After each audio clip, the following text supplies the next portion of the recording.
We continue now with the pragmatics of the participle. In the last lesson, we looked at the temporal relationship between participles and their main verbs, indicating antecedent, contemporaneous, or subsequent action. Now we continue on. So the second function in the pragmatics of the participle is the causal relationship. That is when a participle is indicating a cause leading to the action of the main verb. An example of this would be, because he wished to justify himself, he said to Jesus. He said being the main verb. And the participle is translated here as because he wanted to justify himself. Literally, if we're sticking with the wooden translation of an ing translation for participles, it would be wishing to justify himself, he said.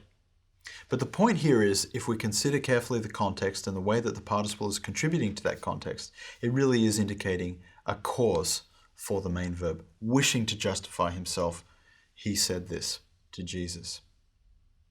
Next, we have the concessive function of the participle. This is when a participle is used to concede an exception or admits an alternative point and can be translated as although or despite. Now, the concessive nature of this participle is not built into the participle. If we're just translating it as an ing word, then there is no real hint of concession.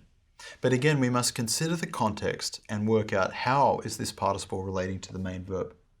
So, for example, in Matthew 7, verse 11, Jesus says, although you are evil, you know how to give good gifts. Literally, it is being evil. You know how to give good gifts.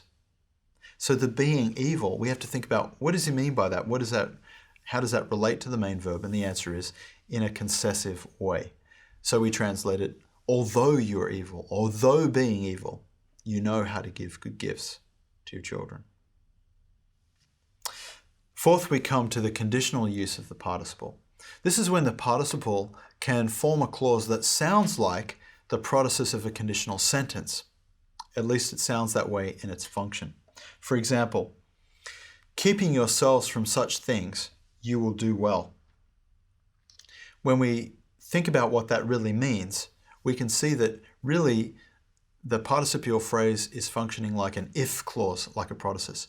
If you keep yourselves from such things, you will do well. So again, it's an interpretation of the participle in context. Next, we have the instrumental use of the participle. This is when we see a participle being used in a way that indicates the instrument that performs some action. We will want to translate this as by. So, for example, by touching the ear, Jesus healed him. Now, literally, it's just touching the ear. The participle as an ing, touching the ear, he healed him. But we can see from the context that it's by touching the ear that he was healed. Hence, the participle indicates an instrumental relationship to the main verb. And number 6 is for when the participle indicates purpose. We will want to translate this in order to. He stood up in order to test. Now, literally, if we take a wooden translation, he stood up testing him. But again, when we consider the context, we see that the testing participle indicates purpose. He stood up in order to test him. Now, all of these pragmatics of participles are somewhat subjectively derived as we consider how the participle is functioning in each context. But it's worth being aware of these various possibilities so that you can consider, is the participle primarily indicating some temporal relationship to the main verb? Is it primarily indicating a causal or concessive or conditional or instrumental or purpose relationship to the main verb? It's worth being aware of these possibilities.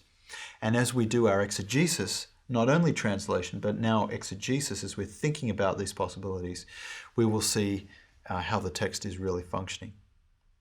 Now, there's one more function, major function of the participle that I need to talk about in this lesson. And this is the function known as the Genitive Absolute. This is a little strange and a little abstract. But in short, what this is about is when a participle is part of a clause that is grammatically not related to its main clause. What I mean by that is the actor or actors, the people performing the action of the participial clause, will be different from the person or people performing the action in the main clause. An example: while Jesus was speaking, Judas arrived. So the main verb is arrived, Judas arrived. That's the main clause. But we have this participial clause saying while Jesus was speaking. So we have two different subjects. Jesus is the one doing the speaking in the participial clause, while Judas is the one arriving in the main clause. Two different subjects. So the way that Greek will indicate this relationship of a participial clause that modifies a main clause but with two different subjects is to use what we call the genitive absolute. That means the participle will be in the genitive case, and any accompanying words that can be genitive will also be genitive. Now these are fairly easy to spot once you understand the concept and understand how they're formed, because you will find these chains of genitive words in a clause, in a participial clause. Not only the participle, but other words as well, normally. So you need to be able to identify these. They occur mainly in narrative texts, and the key is that they operate with a different subject for the participial clause compared to the main clause. The participial clause has a string of genitives, including the genitive participle. This is what's known as the genitive absolute.